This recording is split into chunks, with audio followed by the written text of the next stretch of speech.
Mary Rowlandson. It was the dolefulest day that ever my eyes saw.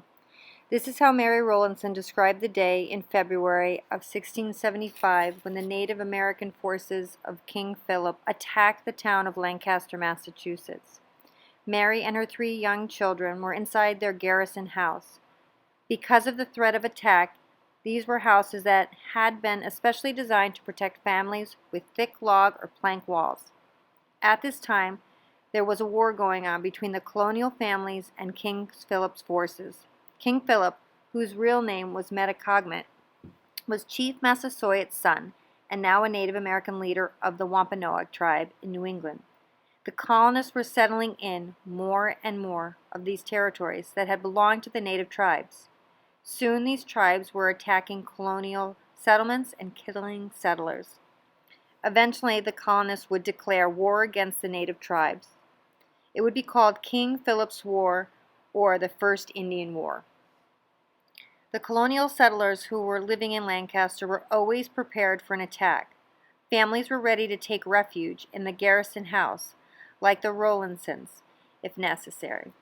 On that February morning, 37 people crowded into Mary's home for protection, because Mary later wrote a book about the attack and what happened to her afterwards. We have an account of that day and what happened afterwards in her own words. On the 10th of February, 1675, came the Indians with great numbers upon Lancaster.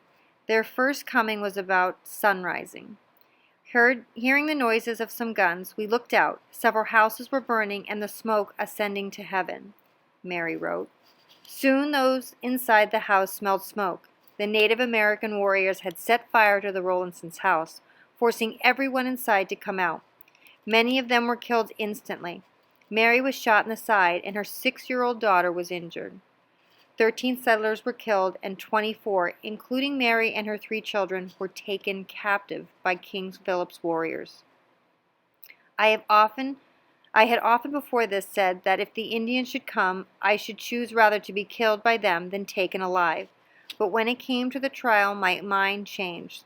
Their glittering weapons so daunted my spirit that I chose rather to go along with them than that moment to end my days, Mary later admitted. Mary was held captive by King Philip and the Wampanoags for 11 weeks. She finally healed the wound in her side by packing it with an oak leaves as a bandage. Her daughter Sarah died, and her other 2 children were held by another tribe. Mary was forced to stay with the tribe as it moved through what is now southwestern New Hampshire and Vermont, fleeing the colonial militia soldiers. Conditions were harsh. Mary was sore and cold and had very little to eat. The first week of my being among them, I hardly ate anything. The second week, I found my stomach grow very faint for want of something, and yet it was very hard to get down this filthy trash. But the third week, though I could think how formerly my stomach would turn again against this or that, and I could starve and die before I could eat such things, yet they were sweet and savory to my taste, Mary wrote. She ate things like acorns, roots, wild birds, the ear and entrails of horses, and even frogs, skunks, and the bark of trees. Mary stayed with the tribe as it fled from the colonial soldiers. She sewed clothing for members of the tribe and sold them for food or a knife. Sometimes Mary was treated with kindness and offered food and a warm place to sit. Other times she was ignored, left to sit in the cold and faint from hunger. She witnessed many attacks on the colonial settlements. I was with the enemy 11 weeks and 5 days, she remembered, and not 1 week passed without the fury of the tribe and some desolation by fire and sword upon one or another. Finally, the tribe made its way back into Massachusetts. Mary hoped that she would be ransomed, meaning that money would be paid to the tribe in exchange for her freedom. A group of women in Boston raised the money, 20 English pounds, and a man named John Orrid brought the money to a place called Redemption Rock in Princeton, Massachusetts. So I took my leave of them, and in my coming along my heart melted into tears, more than all the white I was with them, and I was almost swallowed up with the thought that ever I should go home again," Mary wrote. On May 2nd, 1676, Mary Rowlandson was freed once more. She was reunited with her husband and surviving children. Many colonial settlers had experiences like Mary's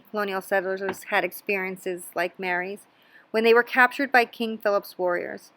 But what sets Mary's story apart is that she later wrote a book about what happened to her.